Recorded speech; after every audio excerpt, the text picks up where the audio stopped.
Je me suis retrouvée avec 2-3 kilos en plus pendant ces vacances-là et je l'ai super mal vécu. Quand je suis rentrée, j'ai dit, en fait, je me sentais vraiment pas bien dans mon corps et j'ai commencé un régime, sauf que le régime a vite dérapé. Et ça a dérapé, je me suis pas arrêtée en fait, j'ai pas arrêté mon régime. Mon régime s'est transformé en anorexie.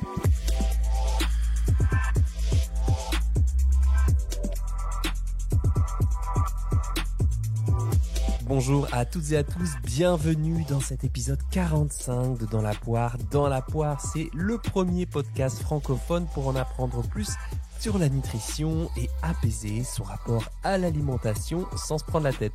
Aujourd'hui, un épisode particulier sous forme de témoignages et d'entretiens puisque je reçois Claire Barberis-Giletti, autrice de Guérir de l'anorexie aux éditions de Buck. Mais d'abord, merci à Blandine Dev qui me dit sur Apple Podcast, je vous envoie les câlins qui vous manquent. Merci. Merci pour ce podcast et votre engagement pour une nutrition raisonnée et plus saine. Je pense que tu fais référence, Blandine, au dernier podcast où j'ai une petite montée d'émotion. Merci aussi à Vanessa qui s'exclame « Merci de m'intéresser au sujet du rapport avec la bouffe, ça fait du bien. Contrôle versus flexibilité, my favorite, parce que c'est l'histoire de ma vie. Merci pour ta douceur et ta présence. On sent que tu aimes ce que tu fais. Eh bien, c'est cool ça. Merci beaucoup Vanessa. Merci aussi à Vero from the North. Vero Lachti peut-être. Merci pour ton dernier épisode, celui du repas du condamné qui m'a bien parlé. Je comprends mieux, mais pour autant, j'ai quand même l'impression d'être dans une impasse. Ben oui, effectivement, c'est pas parce que vous écoutez un podcast et que ça allume une sorte de warning que tout est réglé. Voilà. Ça permet de mettre un peu la lumière sur quelque chose qui fonctionne pas très bien. Merci aussi à Hypnofé, Alice de Bruxelles, Jaaden78 ou Louloute3359. Oh là là, ces pseudos. Je ne peux pas tous et toutes vous citer, mais merci d'avoir déposé vos 5 étoiles et un commentaire cool sur Apple Podcast. Moi, c'est vrai que ça met toujours un peu de baume au cœur. Et puis, mine de rien, peut-être que ces encouragements, vos encouragements, mais aussi vos suggestions d'amélioration ou de thèmes, eh bien, ont participé au fait que 3 ans après, eh bien, je suis toujours là avec beaucoup d'envie de bien faire. Voilà, j'essaye de faire court dans l'introduction parce que je sais que vous attendez la suite avec impatience. Je vous laisse découvrir mon entretien avec Claire. On va parler de cette maladie, l'anorexie mentale. J'ai rappelé les critères objectifs de l'anorexie en bande-annonce de cet épisode. Mais là, on va surtout parler de qu'est-ce qui fait qu'elle a trébuché, qu'est-ce qui a pu se gripper pour qu'elle rentre dans le cycle infernal de cette maladie, comment elle l'a traversée et bien sûr comment elle a réussi à s'en sortir. Parce que c'est possible. Salut Claire. Salut Charles. Hello, ravi de te recevoir dans le podcast Dans la Poire pour parler un petit peu de l'anorexie. Claire, je commence toujours par la même question pour tous mes invités. Claire, quelle mangeuse es-tu ? Ah ah. Oula, question compliquée pour quelqu'un qui a fait une anorexie, mais je vais jouer le jeu quand même. C'est pareil pour tout le monde. Quelle mangeuse je suis ? Je dirais assez intuitive, assez gourmande, mais quand même encore un chouïa, peut-être un petit brin de contrôle encore, par-ci par-là. D'accord, ok. Assez intuitive avec un chouïa de contrôle, ok. Alors tu as écrit ce livre, Guérir de l'anorexie, mon expérience, mes conseils, ma méthode. Moi, quand j'ai vu le titre de ce livre, je me suis dit, mais elle est fada celle-là, mais c'est quoi ce bordel ? Guérir de l'anorexie, guérir quoi ? La meuf ose. Mais peut-être tu vas éclairer ma lanterne sur le sens du mot guérison dont tu parles dans ton bouquin. Question intéressante pour commencer. Oui, effectivement, j'ai osé. Ce qu'il faut dire, c'est que moi, quand j'étais malade, la guérison, c'était un concept, voire vraiment une notion complètement impossible. D'ailleurs, on me l'avait plus ou moins dit. On m'avait dit que je garderais des séquelles à vie, que ce serait au mieux avoir retrouvé un comportement alimentaire à peu près normal, mais quand même avec beaucoup de contrôle, voilà, avec quand même des séquelles physiques importantes. Et finalement, au bout de plusieurs années, mon expérience n'a pas été celle-là. Mon expérience a été une guérison complète. Ça fait maintenant 10 ans que j'ai guéri, donc je pense qu'au bout de 10 ans, on peut quand même poser ce mot-là de guérison. Et il me semblait important d'écrire ce livre pour justement dire que oui, c'est possible de guérir de l'anorexie et que toutes les personnes qui souffrent de cette maladie ont en elles la capacité, et les ressources pour guérir. Voilà. Ok, petit disclaimer quand même, ou en tout cas petit rappel. Guérir de l'anorexie, c'est le témoignage, le récit de ton expérience et où tu donnes plein de choses par rapport à ton vécu. C'est pas pour ça qu'il est absolument transposable à tout le monde dans les mêmes circonstances et il y a des anorexies en fait, j'ai envie de te dire. Oui, il y en a beaucoup, bien sûr, il y a des facteurs différents, il y a voilà, beaucoup de formes différentes. Cela étant, pour moi, ce qui était vraiment important, c'est de enfin, moi, j'en suis vraiment convaincue, effectivement, c'est ma conviction, mais je suis persuadée qu'on peut vraiment en guérir et que faire un cheminement, bien sûr, ça prend du temps, c'est pas, immédiat, il y a beaucoup de ressources à mettre en place, un accompagnement thérapeutique à aller chercher et cetera. Mais avancer en ayant, toujours en tête que c'est pas possible de vraiment guérir, c'est un blocage et à l'inverse, pour moi, avoir une vision ou en tout cas avoir dans un coin de son corps ou dans un coin de sa tête l'idée qu'une guérison réelle est possible et que retrouver sa capacité de vie, Hmm. c'est quelque chose qui est atteignable, c'est un moteur très important dans le cheminement. Ouais, et puis pour toutes celles qui en souffrent, parce que c'est très majoritairement des femmes, ben, c'est important qu'elles puissent voir que c'est possible. C'est quelque chose qui peut peut-être débloquer, en tout cas psychiquement ou même juste philosophiquement, de voir que c'est possible, en tout cas, de guérir. Ok, on dit guérir, on dit se remettre d'eux, on dit... Il y a plein de façons de le formuler. Moi, je l'ai appelé une guérison parce que pour moi, l'anorexie, c'est quand même vraiment une maladie. hmm, Donc, qui dit maladie dit guérison, mais on peut aussi on peut aussi dire se remettre. Moi, hmm, j'en ai souffert pendant 5 ans. 5 ans, c'est long. hmm, Donc, c'était un peu trop long pour dire que je me suis remise de quelque chose, hmm, mais hmm, voilà, hmm. ça dépend. Qu'est-ce qui fait que tu es... Qu'est-ce qui fait que tu es tombé, t'as trébuché sur l'anorexie? Qu'est-ce qui t'a mené à cette maladie? C'est assez complexe. Moi, j'avais 15 ans. Je sais que de nombreux médecins préfèrent parler de facteurs, donc facteurs qui prédisposent et puis facteurs déclenchants plutôt que de causes. Moi, je me reconnais un petit peu dans les deux. Disons qu'à mes 15 ans, c'était une période de vie qui, comme tout ado, est pas évidente. Le corps est en transformation très rapide. Moi, j'avais voilà des formes féminines qui étaient arrivées rapidement. Je savais pas trop comment gérer ça. Et puis, je me souviens que ma meilleure amie à l'époque était partie. Elle avait déménagé dans une autre ville que celle dans laquelle j'habitais. Et ça a laissé un vide immense. À ce moment-là, j'ai voulu changer d'établissement pour le lycée. J'ai pas été sélectionnée dans l'établissement que je voulais, donc gros échec pour moi. C'était la première fois que je me prenais, je pense, à un nom comme ça dans la figure, moi qui avais un parcours voilà de très bon élève, etc. Et puis, je suis partie voyager en Floride avec ma mère et ma sœur. Bon, aux États-Unis, on sait, la nourriture n'est pas forcément hyper équilibrée.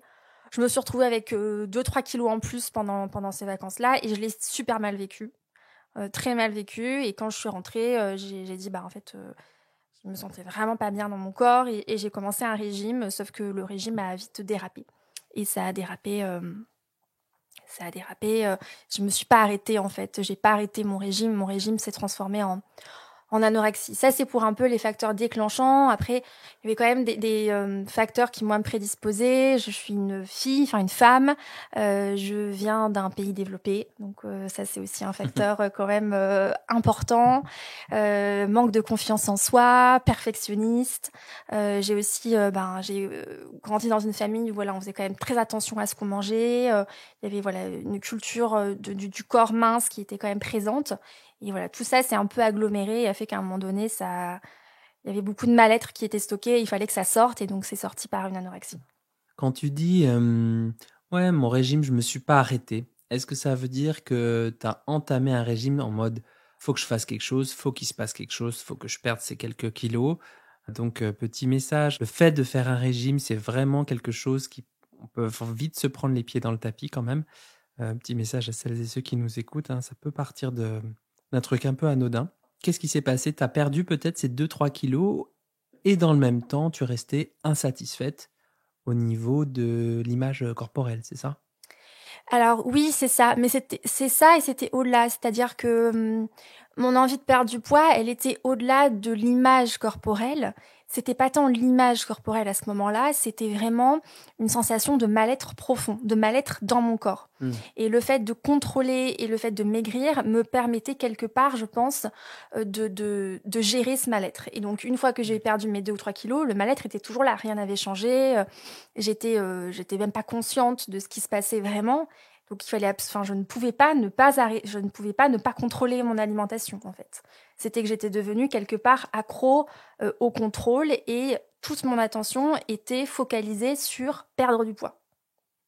Au-delà de l'image corporelle, parce qu'au Mmh. final, c'était vraiment ce mal-être-là. Ce mal-être-là n'était plus gérable autrement que par un contrôle de l'alimentation. Est-ce que c'était le fait de se sentir vide, le fait d'avoir le ventre ultra plat ou le fait d'avoir atteint un tel chiffre qui importait le plus pour toi ou juste le fait de perdre du poids, c'était important? C'était vraiment le fait le fait de perdre du poids et de quitter ce corps dans lequel je me sentais vraiment mal, en fait. Il y avait vraiment un besoin, oui, vraiment de quitter ce corps. Enfin, en tout cas, rester dans ce corps tel qu'il était n'était pas possible pour moi. Donc, il me semble qu'à l'époque, j'avais un chiffre, mais une fois que ce chiffre a été dépassé, le chiffre ne comptait plus. En fait, c'était vraiment, j'étais partie dans une quête une quête de maigreur et une quête de perte. Tout ce qui comptait, c'était le fait que je perde du poids et surtout, je n'arrivais plus petit à petit, ça a dérapé et je n'arrivais plus à manger normalement. C'était devenu Mmh. impossible. Je n'arrivais plus à manger normalement, Comment voilà. ça se passait du coup pour toi, ces journées, avec, cette anorexie? Comment ça marchait les repas? Ah, les repas, au début, c'était vraiment compliqué. Là, je parle du moment où le mot anorexie n'avait pas encore été posé et j'étais Mmh. vraiment dans la descente, en fait, vraiment en pente et en chute libre et bah, je me sentais très mal, en fait. Je me sentais très mal, je me sentais seule. Et bon, au départ, moi j'avais 15 ans, au départ mes parents se sont dit: «Bon, elle fait un régime, c'est pas très, très grave». Et puis ils ont mis quand même un peu de temps à s'apercevoir qu'il y avait vraiment un problème et puis moi aussi parce que moi j'étais dans le déni. Une de mes très bonnes amies à l'époque avait sa cousine qui avait fait une anorexie et elle m'avait mis en garde assez, rapidement en me disant, «Attention, tu peut-être en train de faire une anorexie». Moi je lui avais ri au nez en lui disant: «Mais n'importe quoi, je suis pas du tout en train de faire une anorexie, j'ai juste envie de perdre 2-3 kilos, C'est bon quoi, lâche-moi. c'est ça, c'est bon, lâche-moi». Bon, il se trouve qu'elle avait raison et voilà et du coup je mangeais, vraiment très peu. En fait, j'avais appliqué les principes d'un régime classique comme on l'entendait, on va dire, il y a 10 ans. Supprimer les sucres lents, supprimer les sucres rapides. Je mangeais des protéines, des légumes.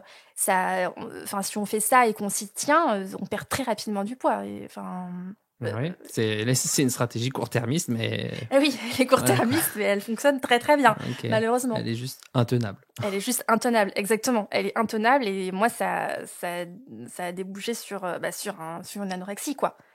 Est-ce que ça a impacté, la commensalité, la convivialité, enfin le fait de pouvoir, prendre des repas avec tes parents, avec tes amis, tout ça? Comment ça se passait à ce moment-là?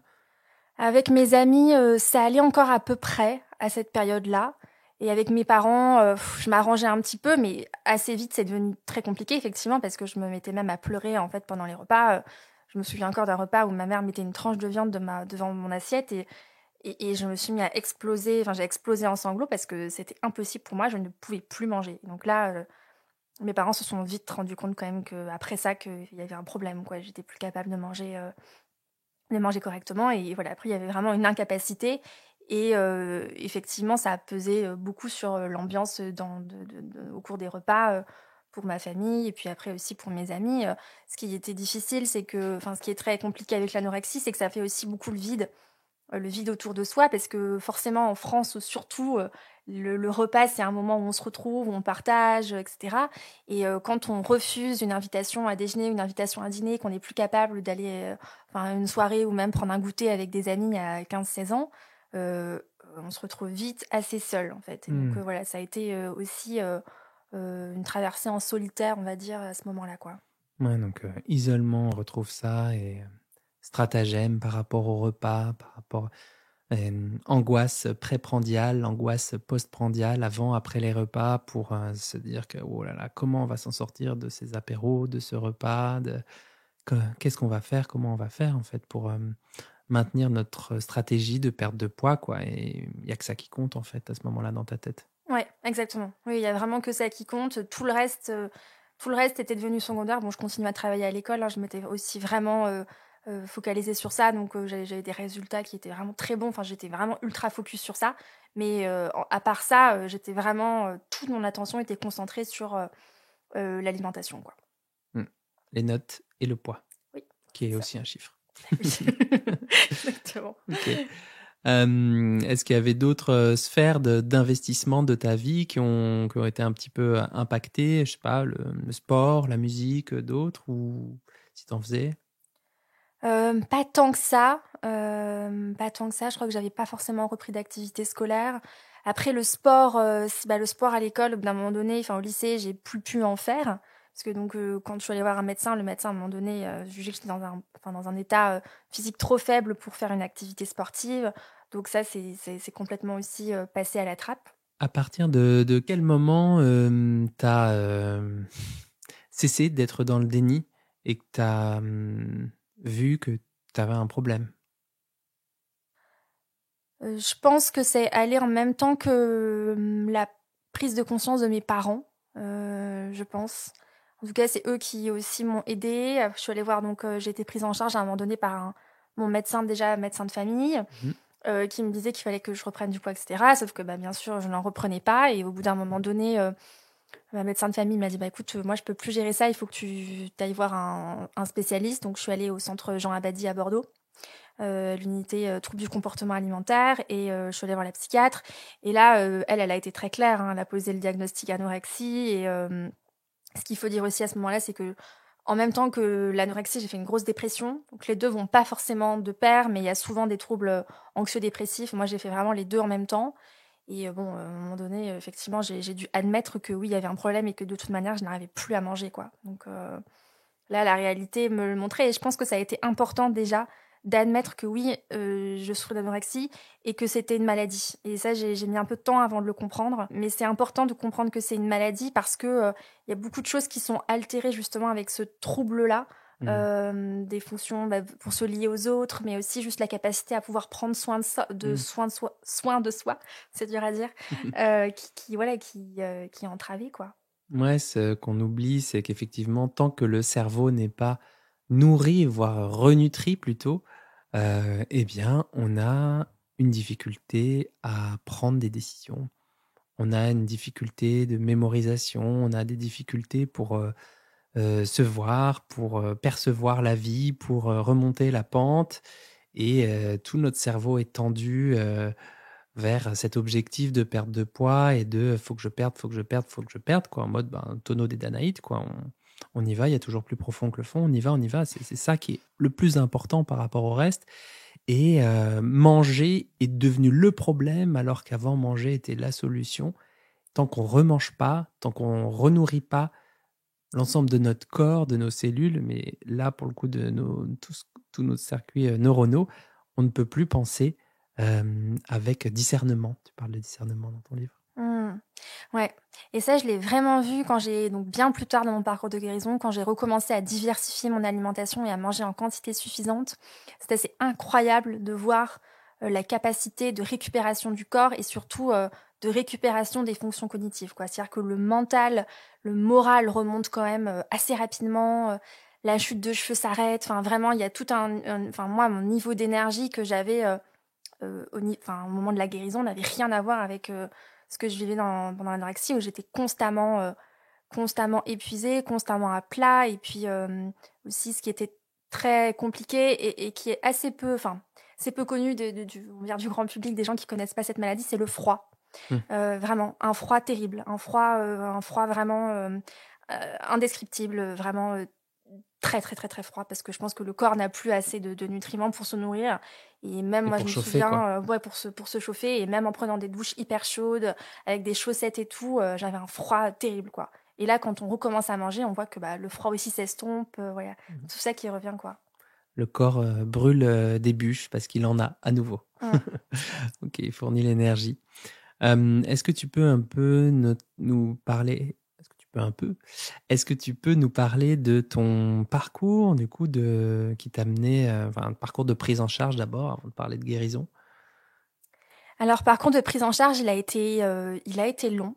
J'ai eu beaucoup de chance, vraiment beaucoup, et ça, j'en suis vraiment consciente. J'ai eu la chance de rencontrer des médecins, des thérapeutes qui étaient qui sont spécialisés et qui ont vraiment pu me prendre en charge. Je sais que c'est pas le cas de tout le monde, notamment parce que moi, j'habitais dans une grande ville à Bordeaux, et je sais que quand on habite dans une plus petite ville et qu'il y a moins de professionnels à proximité, c'est pas évident. Donc ça, voilà, j'en suis vraiment consciente. Euh, une fois que je suis allée dans le centre spécialisé, donc à Jean Abadie à Bordeaux, les choses se sont progressivement un peu enclenchées. Donc il y avait ce suivi avec la psychiatre que j'ai commencé à faire, où j'étais pesée toutes les semaines au centre. Je suis allée voir aussi un kinésithérapeute à un moment donné qui était très très bien, qui connaissait aussi bien les troubles du comportement alimentaire, qui m'a aidée. J'ai entamé un travail de fond aussi avec une psychologue à raison de 2 séances de psychothérapie par semaine, qui ont été absolument nécessaires et cruciales pour moi, et ça a duré longtemps, hein. J'ai eu au moins 6 ou 7 ans de psychothérapie pour vraiment tout dénouer, tout comprendre, et puis voilà, pour me permettre d'avancer. Après, qu'est-ce que j'ai eu aussi comme soins? À un moment donné, je suis allée voir une nutritionniste aussi. Enfin, j'en ai vu plusieurs. Là aussi, pas facile de trouver des nutritionnistes qui me convenaient et qui connaissaient cette pathologie, qui étaient capables de la prendre en charge. À l'époque, moi, je connaissais vraiment mal les TCC. Thérapie comportementale et cognitive. Oui, désolée, pardon pour Voilà. et j'étais tombée sur une diététicienne nutritionniste qui était formée à ça au début de ma maladie, et avec qui j'avais énormément accroché et qui m'aidait beaucoup. C'était assez miraculeux, en fait. Enfin, moi, je trouvais ça miraculeux. Elle était très formée et très compétente, et elle m'aidait énormément. Sauf qu'il se trouve que au bout de quelques mois, elle a déménagé à l'autre bout de la France, et donc le suivi s'est arrêté. Et après ça, j'ai eu beaucoup de mal à trouver une nutritionniste avec qui ça accrochait aussi bien et qui m'aidait autant. Et puis bon, après, voilà, on n'était pas aussi tant à l'ère du digital que maintenant, où c'est beaucoup plus facile de consulter En visio, ouais. en visio, quoi. Donc voilà, donc il y a eu ces soins-là. Parfois souvent de façon superposée. J'ai vraiment eu beaucoup de prise en charge. Ça m'a beaucoup aidée, mais à un moment donné, c'était pas suffisant, donc j'ai été hospitalisée parce que j'arrivais pas à reprendre du poids de façon suffisante. J'ai été hospitalisée une première fois au bout d'à peu près 1 an. Ok. Qu'est-ce qui faisait que tu n'arrivais pas à reprendre du poids de façon suffisante? Il y avait un refus pour toi de te maintenir à ton poids, à te rapprocher de ce poids normal, entre guillemets, ou en tout cas plus dans les clous? Je pense que quelque part, j'avais toujours besoin de l'anorexie pour des raisons plutôt psychologiques que j'ai mis du temps à comprendre, etc. J'avais toujours ce mal-être-là, et j'étais pas 100%, enfin, on n'est jamais 100%, mais j'étais pas déterminée à guérir. Je savais qu'il fallait que je reprenne du poids, mais j'avais aussi beaucoup envie de reprendre du poids parce que les médecins me le disaient, parce qu'on me mettait une forme de pression qui était légitime pour que je reprenne du poids. Mais moi-même, j'étais vraiment mal, et j'avais plutôt envie qu'on me fiche la paix et qu'on me laisse, en fait, là où j'en étais avec mon alimentation, avec ma balance, ma tranche de dinde à midi, mes haricots verts, et puis basta, en fait. Tu faisais ce qu'il fallait, quoi, pour avoir la paix. Je savais quand même qu'il fallait que je reprenne du poids, mais j'en étais pas capable à l'époque. J'étais pas capable, donc j'arrivais plus ou moins à me maintenir au même poids, mais tu vois, j'avais un IMC qui était vraiment bas. Donc bon, je vais pas forcément citer de chiffres parce que c'est pas forcément ce que je préfère, mais mon IMC était bas, vraiment très bas, et donc c'était pas possible de rester à ce poids-là. Et au bout d'un moment donné, ma médecin me parlait beaucoup, ma psychiatre me parlait aussi beaucoup des risques de chronicisation de la maladie. Voilà, je savais qu'on pouvait rester malade 10, 15 ans, voire à vie, et je voulais pas ça non plus, je me le souhaitais pas. Donc je Mmh. me suis dit, bon, en fait, il faut quand même à un moment donné voir les choses en face. Et il y avait une place un lit d'hôpital qui se libérait. Et voilà, du coup, j'ai accepté. Moi, j'ai vu l'année dernière en formation avec Nicolas Sahuc, je crois qu'il bosse à Montpellier, qui est spécialisé sur les TCA, notamment les TCA sévères. Et il nous disait, en fait, ce qui se passe, c'est que dans leur tête, les personnes qui traversent l'anorexie ou qui font de l'anorexie, ou qui font une anorexie, eh bien, leur référentiel, il est à -20, en fait. Elles pensent que le niveau 0, le niveau de la mer, elles te parlent de leurs apports, de tout ça, voilà. Et en fait, elles n'ont pas le référentiel au niveau de la mer. Elles pensent qu'elles sont au niveau de la mer, au niveau 0. Bah, je fais ça, nanana. Et toi, ton job en tant que diète, c'est de leur dire, en fait, moi, je calcule tes trucs, regarde tes apports et tes besoins. Ton référentiel, il est déjà à -20. Donc, on va renourrir le corps, quoi. Mais déjà, voilà, il y a tout un boulot aussi de rééducation, j'ai envie de dire, ou en tout cas d'avoir une voix tierce qui te dit je comprends que c'est dur ce que tu traverses et que ouais, tu as une voix dans ta tête qui te dit qu'il faut absolument réduire tes apports, mais là, t'es la dénutrition, t'es en dénut, quoi. Ouais, et ce rappel-là, il est crucial. Moi, je l'ai eu beaucoup par ma psychiatre, qui jouait vraiment ce rôle d'alerte. Et je le vois aussi dans le témoignage de personnes qui m'ont écrit suite à la parution de mon livre, où je vois que avec l'anorexie, on a vraiment une perception qui est complètement erronée. Perception erronée du corps, mais perception aussi erronée de l'alimentation. Pour nous, manger... Enfin, pour nous, pour les personnes qui sont malades, manger 2 gnocchis de plus ou un gnocchi de plus, c'est énorme. Sauf que quand on fait 30 ou 32 kilos, en fait, ça va pas suffire. Mm. Et nous, on s'en rend pas compte. Pour nous, 2 gnocchis, c'est déjà, c'est C'est énorme, grave, quoi. c'est grave. C'est Donc, un truc important, quoi. Ok. Est-ce que tu peux dire, du coup, bon, tu as été parfois hospitalisé pour te nourrir autrement ou non, non? alors Pas moi, j'ai toi. pas eu de sonde. Je sais qu'il y en a beaucoup qui l'ont. Moi, je l'ai pas eu. Alors, une sonde, c'est quoi pour expliquer aux gens? Ouais, une sonde, c'est un tuyau qui descend et qui nourrit. Alors, je sais pas exactement, il est posé où, il va jusqu'où, le tuyau. Ben, ça dépend si c'est nasogastrique, c'est direct à l'estomac. Ouais, c'est ça, voilà. J'ai pas un petit doute sur le moment. Mais effectivement, j'ai pas eu la sonde parce que je me suis redépêchée illico presto de manger parce que j'avais pas du tout envie de l'avoir. Hmm, Mais effectivement, c'est assez fréquent de l'avoir et pour beaucoup de personnes, c'est une aide, hein, vraiment. hmm. Ok. Donc après, enfin, ton traitement, est-ce que tu peux dire ça a consisté en quoi? Parce que je retrouve pas mal de pistes qui sont très ACT compatibles dans ton livre, Thérapie d'acceptation et de l'engagement, ACT, ACT, qui sont très sur accepter notre part de souffrance et aller vers des actions motrices et tout.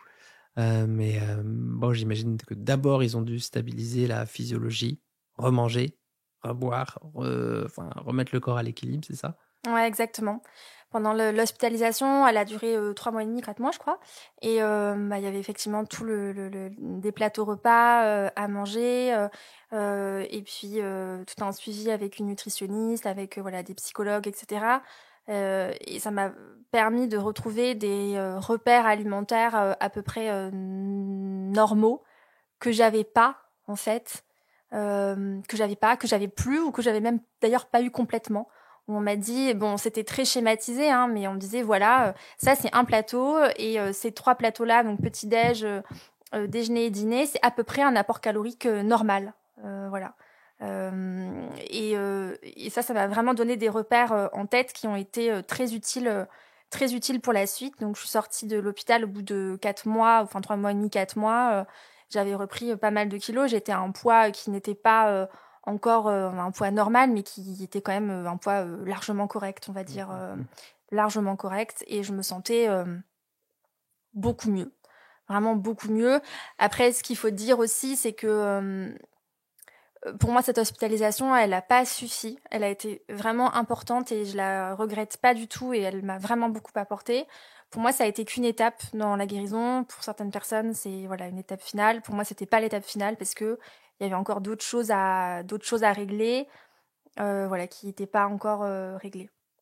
Est-ce que tu as perdu des amis en route par rapport à ça ou... Ouais, ouais, j'en ai perdu pas mal, j'en ai perdu beaucoup. Parce que justement, à cause de cet effet un peu d'isolement dont je te parlais, et puis aussi parce qu'il y a des gens il y a beaucoup de gens à qui ça fait peur, et je peux le comprendre aussi. Moi, j'avais 15 ans, c'est hyper jeune. Voilà, donc je pouvais pas forcément attendre légitimement que mes amis comprennent ce qui se passait. Donc ça a fait beaucoup, beaucoup, beaucoup le vide. Après, heureusement, j'ai aussi des amis avec qui que je voyais beaucoup moins et qui sont revenus vers moi en me disant bah, je vois que là, ça va pas du tout. Je suis présent ou je suis présente. Est-ce que tu veux qu'on en parle? Et ça a été, même de loin, ça a été très important pour moi. Voilà. Ça, c'est vrai, l'entourage a une fonction aussi de régulation, de lien, de soutien, d'entraide. Ok, toc, toc, toc. Donc ça, c'était pour l'aspect thérapeutique. Tu dirais, quel rôle du diététicien là-dedans? Alors, bah, je pense que c'est un rôle qui est vraiment fondamental. Parce que forcément, mais l'alimentation, c'est quand même le nerf de la guerre dans cette maladie. Et avec l'anorexie, il y a des peurs très très importantes qui sont focalisées autour de l'alimentation, avec des représentations très erronées sur les aliments qui font grossir, les aliments qui font maigrir. Et vraiment une forme de diabolisation de certains aliments. Et comme je te le disais aussi, voilà, vraiment, toutes les perceptions sont complètement faussées. Et pour moi, la guérison, elle a vraiment passé par retrouver une forme retrouver une perception différente, une représentation différente des aliments, comprendre que j'avais besoin de tous les aliments, comprendre ce que les aliments m'apportaient, retrouver aussi des repères en termes de quantité qui sont compliqués à trouver par soi-même. Et moi, vraiment, je le vois vraiment que le diététicien a vraiment un rôle clé pour accompagner la personne à gérer ses peurs, gérer toutes les peurs qu'il peut y avoir autour de l'alimentation, les désamorcer et apporter, insuffler une approche qui soit plutôt de l'ordre de quoi le corps a besoin et en quoi est-ce que c'est nécessaire pour juste être en vie, en fait. Voilà, de remettre vraiment des idées qui sont, des idées, des représentations qui sont au plus proche de la réalité et qui sont pas forcément un discours orienté parfois autour de la pression, comme peuvent avoir certains médecins, que je comprends tout à fait, parce qu'il y a une injonction, un impératif de reprise du poids, et les psychiatres sont parfois très là-dessus aussi, en disant bon, il faut absolument reprendre du poids. Peut-être que le diététicien ou le nutritionniste peut avoir parfois un pas de côté en disant oui, bien sûr, il y a ça, mais alors voilà, on va travailler plus en profondeur sur l'alimentation et accompagner pas à pas les personnes. Parce que en fait, quand on mange rien et qu'on doit passer de manger rien à manger tout, c'est très compliqué. On ne sait pas par où commencer. On sait pas par où commencer, en fait. Il y a plein de peurs, tout se mélange, c'est compliqué. Quelqu'un qui a diabolisé les féculents pendant 3 ans, qui n'en mange plus à partir de 17h, voire plus du tout, se réintroduire, la question des féculents et la question des matières grasses est quelque chose d'extrêmement problématique. Donc, passer de ça à, écoute, tu vas manger 300 grammes, je veux pas le savoir, etc. C'est très dur, il faut que ça soit progressif. Et en même temps, on peut avoir des bornes. Je crois que Nicolas Saïk nous avait dit compose-moi une assiette, mais tu ne me mets pas plus de 150 grammes de légumes. Voilà ce que je veux retrouver à la fin, protéines, lipides, glucides, nanana, mais tu ne me mets pas plus de 150 grammes de légumes. Parce que sinon, c'est en mode pâte de lentilles corail, 400 grammes de brocoli et tout, et puis on se remplit, et sauf que du coup, on a des assiettes qui font 100 ou 200 cales, et voilà quoi, c'est pas assez pour nourrir, comme tu dis.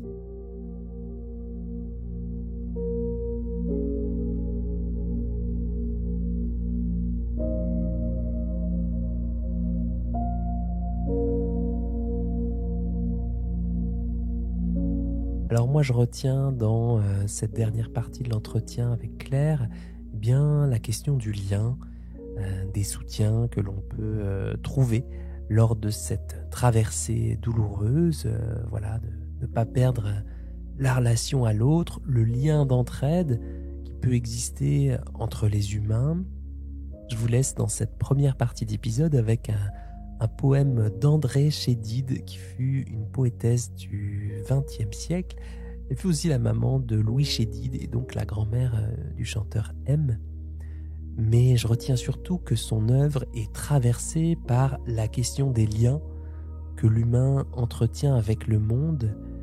Elle avait confié voir en la poésie un levier de liberté, un levier qui essayait de percer les barrières, les cloisons, les prisons de toutes sortes, les prisons de toutes sortes. Alors restons peut-être sur une note de liberté et d'espoir avec ce poème très court intitulé « Ceux de l'espoir ».